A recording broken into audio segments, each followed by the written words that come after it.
Salut les investisseurs, dans cette vidéo, on va mettre à jour l'analyse quantitative de Holcim suite à la publication de son chiffre d'affaires du premier trimestre. Abonnez-vous à la chaîne si ce n'est pas déjà fait. On commence tout de suite avec le cours de l'action. On voit qu'on est à 10% des plus hauts, mais que sinon, en fait, le cours s'est bien rattrapé depuis 2020. C'est comme tous les cimentiers. 2022-2023, un peu compliqué à cause des prix de l'énergie, surtout en Europe, et de l'inflation des matières premières en règle générale. Mais depuis, on a bien décollé. Donc, est-ce que c'est le moment de s'intéresser au groupe? On va regarder ça.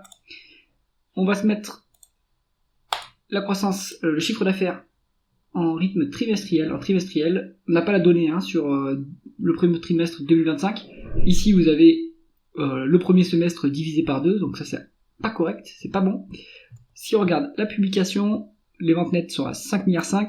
On a fait moins 0,6 de croissance, donc plutôt stable. Donc on se trouve à 5,5 milliards, on se trouve ici à peu près. Je pense que classiquement le premier trimestre est plutôt bas en termes d'activité. Bon, il y a quand même de la croissance en médiane, si on regarde en year. Ouais, non, il y a quand même une faible croissance, on va dire, on est à 1%. Donc c'est plutôt une société qui fait maintenant de la croissance externe. On voit qu'il y a eu 9 milliards d'acquisitions en 10 ans.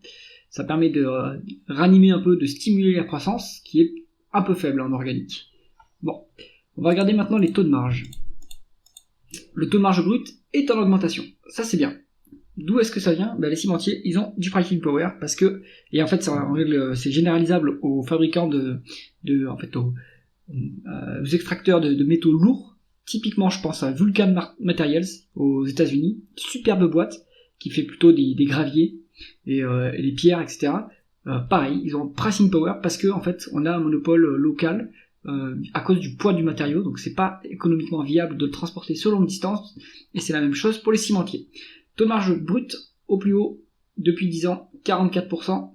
Taux de marge d'EBITDA au plus haut depuis 10 ans, 22,6%, c'est excellent. Et taux de marge net, très élevé, 11%, aussi au plus haut depuis 10 ans, à part si on nommait juin 2023.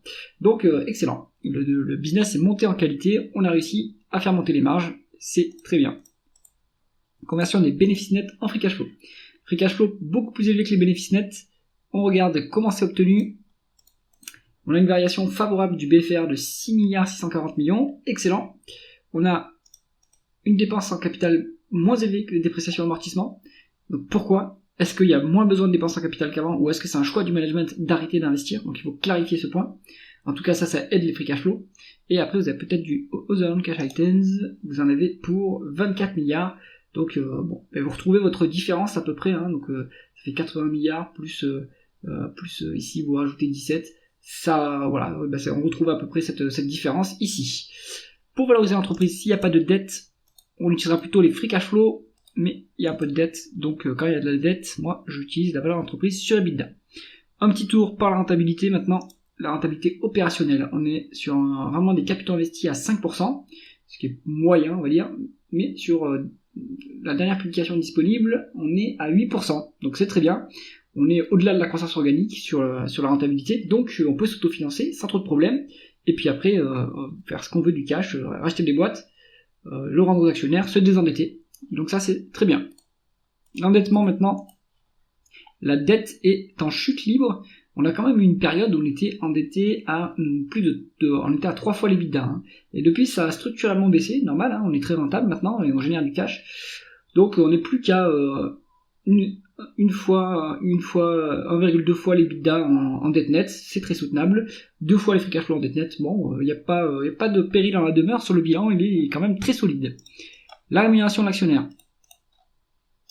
Un rendement d'actionnaire de 6%, excellent, avec un dividende de 1,580 milliards, donc on verse même pas la moitié des free cash flow en dividende. On fait un peu de rachat d'actions, rien d'impressionnant, quoique.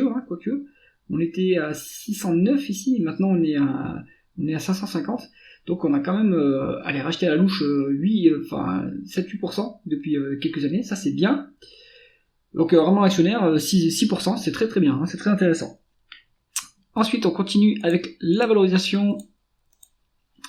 On est sur une médiane de 8,2 et on est à l'heure actuelle sur du 9, donc il n'y a pas de décote par rapport à l'historique.